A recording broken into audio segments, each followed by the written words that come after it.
Hi parents, guardians, and students. The following tutorial video will walk you through how to analyze a dance using the graphic organizer available on my website. So why do we dance? People express themselves through art, through sport, through health, through cooking, as well as through dance. Dancing has physical, entertainment, mental, and expressive benefits. People oftentimes dance to express a message or a feeling or an emotion. Our website contains an anchor chart for all the elements of dance, such as body, space, energy, time, and relationships. There are also a series of guiding questions that may assist in responding to a dance, as well as analyzing its inherent message. Let's take a look at the graphic organizer available for download on the site.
There are a handful of characteristics that all dance forms have in common.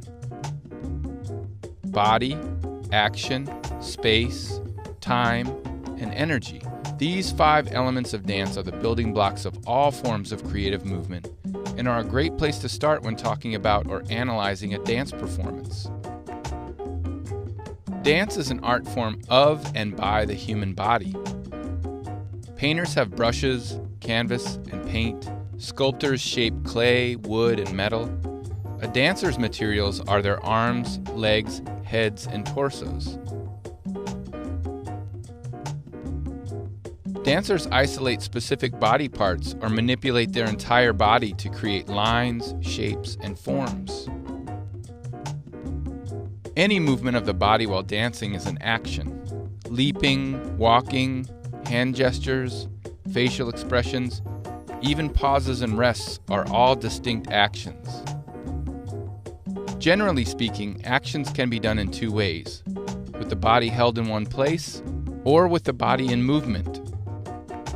Stretching, twisting, and bending can be done with the body in one place. Running, rolling, and twirling, on the other hand, are done as the body is moving through space. Dancers interact with and occupy space in a variety of ways. They can occupy a lot of space with their bodies and movements, or just use a small amount. Dancers can engage with space on different levels: high, medium, and low. They can move forward, backward, or diagonally through space. And their lines through space can be curved, straight, or free-form.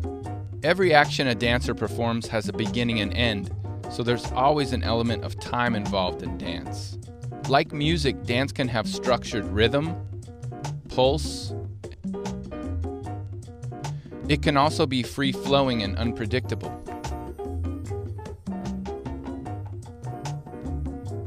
Another quality all actions have is energy. Energy helps describe how a dancer is moving.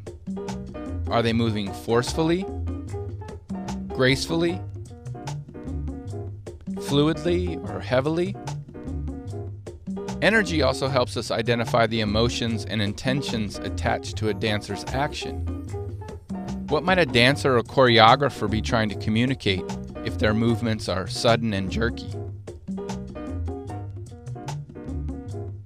Or what might it say if their movements are light and delicate? The next time you're watching a dance performance or even working out some choreography of your own, consider these 5 elements and how they all work together. Being able to identify and understand these aspects of dance can make you more fluent in the language of dance and help you get your own messages across through movement.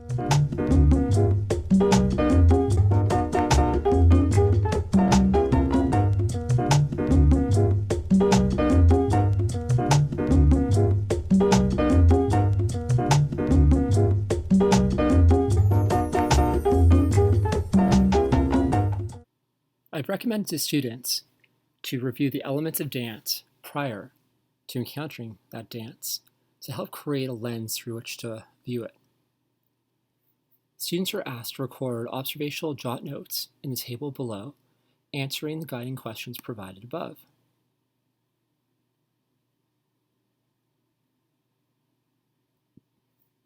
Think of jot notes much as you do seeds. When you record a series of words or phrases, if one takes the time to add a couple of conjunctions, a couple other words here or there, those seeds and words sprout to life. Another analogy can be drawn to Hansel and Gretel. If those breadcrumbs that are recorded over here can be reconstituted into a full loaf of bread, then we have successful jot notes that can be well understood, expressing one's observations related to the elements of dance. The majority of dances that we encounter in class don't fall under the freestyle category. That is to say that they have an inherent message that can be teased out, or the message might be readily apparent.